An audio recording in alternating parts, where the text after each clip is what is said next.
Good morning guys, welcome to daily current affairs class. चलिए start करते हैं 6 अप्रैल के इम्पोर्टेंट करंट अफेयर्स। आज का हमारा पहला क्वेश्चन है, अप्रैल 2024 में विश्व बैंक समूह के आर्थिक सलाहकार पैनल में किसे नियुक्त किया गया है? विश्व बैंक के अध्यक्ष अजय बंगा ने राकेश मोहन को पैनल में शामिल होने का निमंत्रण दिया, जो विश्व बैंक समूह के उद्देश्यों, अनुसंधान एजेंडा और कार्यों से संबंधित रणनीतिक मुद्दों पर ध्यान केंद्रित करेगा। इस क्वेश्चन का ऑप्शन बी सही होगा। राकेश मोहन विश्व बैंक समूह के आर्थिक सलाहकार पैनल में नियुक्त होंगे। अब देखिए, वर्ल्ड बैंक 1944 में इस्टेब्लिश किया गया। हेडक्वार्टर कहाँ पर है? Washington DC. और प्रेसिडेंट हैं अजय बांगा, जो कि भारतीय मूल के हैं। अगला क्वेश्चन देखते हैं, नाटो ने रूस के साथ युद्ध में यूक्रेन का समर्थन करने के लिए कितने अरब यूरो का फंड तैयार कर रहा है? तो नाटो के महासचिव हैं जेंस स्टोल्टेनबर्ग। युद्ध में यूक्रेन का समर्थन करने के लिए 5 साल के लिए 100 अरब यूरो का फंड तैयार कर रहा है। तो इस क्वेश्चन का ऑप्शन भी सही होगा, 100 अरब यूरो। नाटो में 32 यूरोपीय देश शामिल है और अभी 32वां सदस्य कौन बना था? तो स्वीडन बना था। और 31वां सदस्य था फिनलैंड। अगला क्वेश्चन देखते हैं, भारत में किस कंपनी ने 10,000 मेगावाट से अधिक की नवीकरणीय ऊर्जा क्षमता हासिल की है? तो ये कंपनी है अडानी ग्रीन एनर्जी। ये भारत की पहली कंपनी बन गई है और गुजरात के खावड़ा सौर पार्क में 2,000 मेगावाट सौर क्षमता की स्थापना के साथ यह उपलब्धि हासिल की गई है। अडानी ग्रीन एनर्जी लिमिटेड का परिचालन पोर्टफोलियो अब 10,934 मेगावाट हो गया है, जो इसे भारत में सबसे बड़ा बनाता है। अब देखिए, ये भारत की पहली कंपनी है। इसी तरह आपको भारत के पहले से related important current affairs revise कराता हूँ, तो ध्यान से सुनिएगा। देश का पहला यूनिटी मॉल बनेगा उज्जैन में। फाल्कन 9 रॉकेट से लॉन्च होने वाला भारत का पहला उपग्रह क्या नाम है? GSAT-20। देश की पहली स्वस्थ और स्वच्छ फूड स्ट्रीट का नाम है प्रसादम। भारत का सबसे बड़ा हरित हाइड्रोजन उत्पादन केंद्र कहाँ स्थापित किया है? विशाखापट्टनम में। भारत की पहली हाइड्रोजन से चलने वाली ट्रेन शुरू होगी हरियाणा में, जिसका नाम होगा वंदे मेट्रो। अच्छा, एशिया में किसने हाइड्रोजन से चलने वाली पहली ट्रेन चालू की है? तो चाइना ने की है। भारत का पहला शुद्ध हरित हाइड्रोजन प्लांट शुरू होगा असम में। भारत का पहला सोलर साइकिल ट्रैक कहाँ बना है? हैदराबाद में, जिसकी लंबाई है 23 किलोमीटर। भारत का पहला ओपन रोक संग्रहालय खुला है हैदराबाद में। गुजरात के हजीरा में L&T ने पहला स्वदेशी रूप से निर्मित हाइड्रोजन इलेक्ट्रोलाइजर स्थापित किया है। भारत का पहला ग्राफीन केंद्र India innovation centre for graphene किस राज्य में स्थापित हुआ है? तो केरला में हुआ है।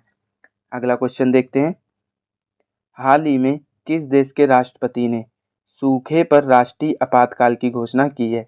तो ये देश है जिम्बाब्वे। यहाँ पर सूखे की स्थिति हो गई है, इसलिए यहाँ के प्रेसिडेंट ने राष्ट्रीय आपातकाल की घोषणा की है।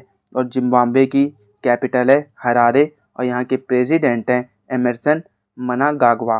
अगला क्वेश्चन देखते हैं, पेरिस ओलंपिक के लिए क्वालिफाई करने वाली एकमात्र इंडियन वेटलिफ्टर कौन है? तो ये इंडियन वेटलिफ्टर हैं मीराबाई चानू। आगे देखिए, ये रही मीराबाई चानू। इन्होंने टोक्यो ओलंपिक में सिल्वर मेडल जीता था और इंडियन वेटलिफ्टर की प्रमुख हस्ती मीराबाई चानू ने थाईलैंड में इंटरनेशनल वेटलिफ्टिंग फेडरेशन विश्व कप में कुल मिलाकर 11वें स्थान पर रहने के बाद पेरिस ओलंपिक के लिए क्वालिफाई किया। आगे देखिए, अगला क्वेश्चन, किस स्थान पर हड़प्पा सभ्यता के कंकाल, मिट्टी के बर्तन और जानवरों की हड्डियों के अवशेष पाए गए हैं? तो ये स्थान है पद्मा बेट। और यह स्थल कहाँ पर है? तो गुजरात के कच्छ जिले में प्रारंभिक हड़प्पा कालीन कब्रिस्तान जूना खटिया के सामूहिक दफन स्थल के निकट स्थित है। अगला क्वेश्चन देखते हैं, हाल ही में युवाओं को मतदान के लिए प्रेरित करने के लिए इलेक्शन कमीशन ऑफ इंडिया ने किसको शामिल किया है? तो इलेक्शन कमीशन ऑफ इंडिया ने आयुष्मान खुराना को शामिल किया है युवाओं को मतदान के लिए प्रेरित करने के लिए। और इलेक्शन कमीशन ऑफ इंडिया के चीफ कौन है? राजीव कुमार, जो कि 25वें बने हैं। और दो अन्य इलेक्शन कमिश्नर हैं जिनका नाम है ज्ञानेश कुमार और सुखवीर सिंह संधू। अगला क्वेश्चन देखते हैं, हाल ही में कौन सा देश 2029-30 तक अपना पहला निजी तौर पर प्रबंधित रणनीतिक पेट्रोलियम रिजर्व बनाने की योजना बना रहा है? तो ये देश है अपना भारत, जो कि पेट्रोलियम रिजर्व बनाने की योजना बना रहा है। अब देखिए, भारत एशिया में सबसे अधिक विदेशी फंड का आकर्षणकर्ता बना है। दुनिया का दूसरा सबसे बड़ा मोबाइल फ़ोन उत्पादक भारत बना है और भारत के वैज्ञानिकों ने केले के छिलके से इको व्रंट ड्रेसिंग बनाई है। भारत की पहली महिला रोबोट व्योम मित्र अंतरिक्ष में उड़ान भरेगी और हेनले पासपोर्ट इंडेक्स 2024 में भारतीय पासपोर्ट 85वें स्थान पर रहा है। अगला क्वेश्चन देखते हैं।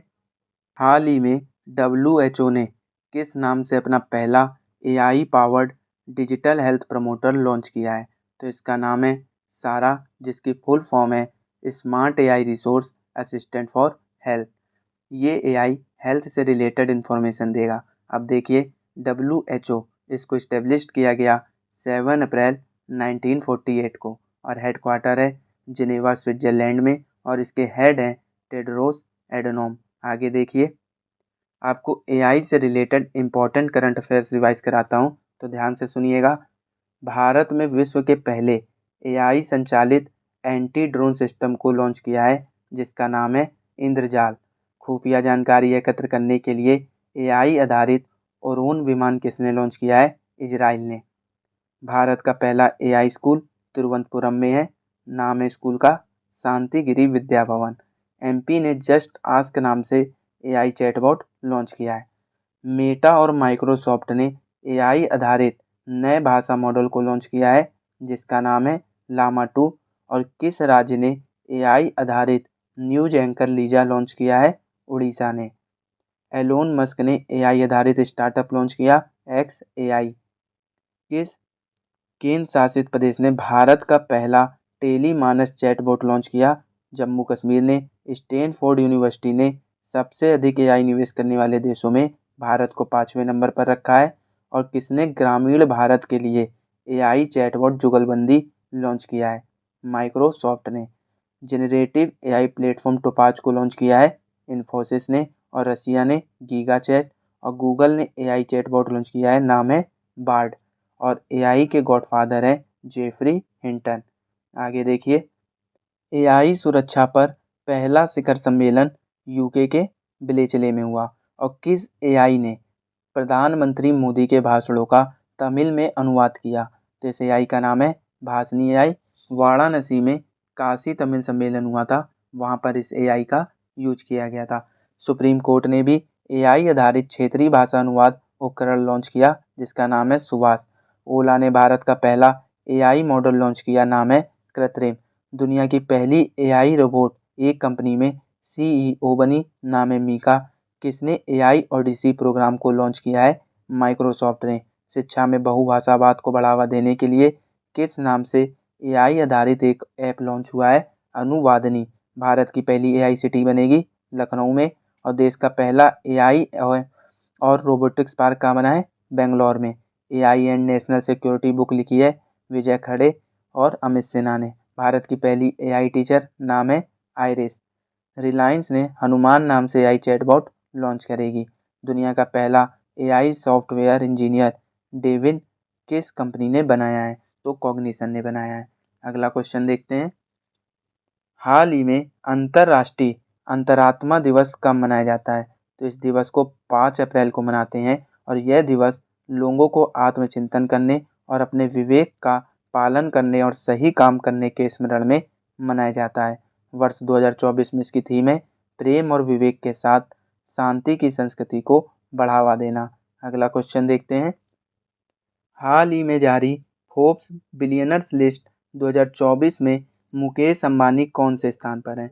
तो फोर्ब्स बिलियनर्स लिस्ट 2024 में मुकेश अंबानी 9वें स्थान पर है और पहले स्थान पर बर्नार्ड अर्नोल्ट हैं, जो कि लुइस विटन के ओनर हैं। और दूसरे नंबर पर इलॉन मस्क और तीसरे नंबर पर जेफ बेजोस, जो कि अमेजोन के फाउंडर और CEO हैं। अब देखिए, बिलियनर कैपिटल ऑफ एशिया ये मुंबई शहर है और बिलियनर कैपिटल ऑफ वर्ल्ड ये न्यूयॉर्क है। दुनिया के सबसे ज़्यादा बिलियनर कहाँ पर है? न्यूयॉर्क में। और अगर मुंबई पूछे वर्ल्ड में कितने नंबर पर है, तो तीसरे नंबर पर। मुंबई में कितने बिलियनर हैं टोटल? 92। और इससे एक कम चाइना के बीजिंग में है 91। अगला क्वेश्चन देखते हैं।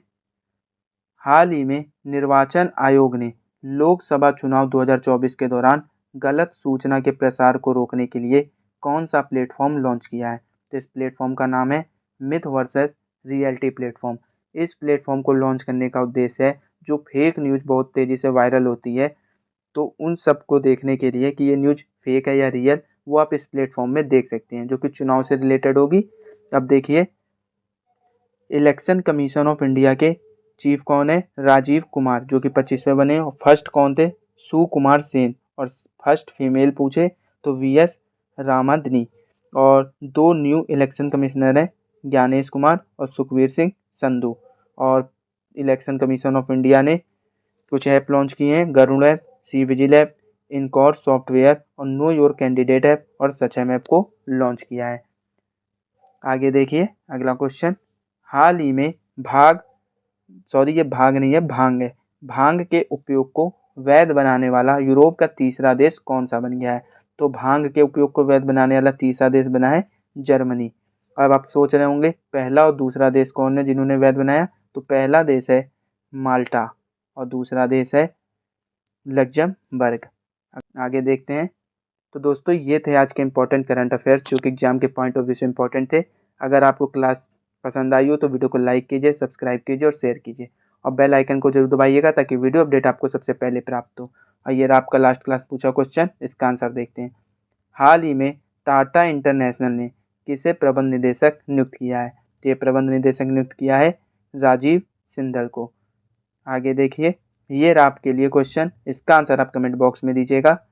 हाल ही में किस देश के राष्ट्रपति ने सूखे पर राष्ट्रीय आपातकाल की घोषणा की है? तो इसका आंसर आप कमेंट बॉक्स में दीजिए। और अगर आपको इस क्लास की पीडीएफ चाहिए तो आप हमारे टेलीग्राम चैनल को ज्वाइन कर सकते हैं, वहाँ से आपको पीडीएफ मिल जाएगी। टेलीग्राम चैनल का लिंक डिस्क्रिप्शन में है।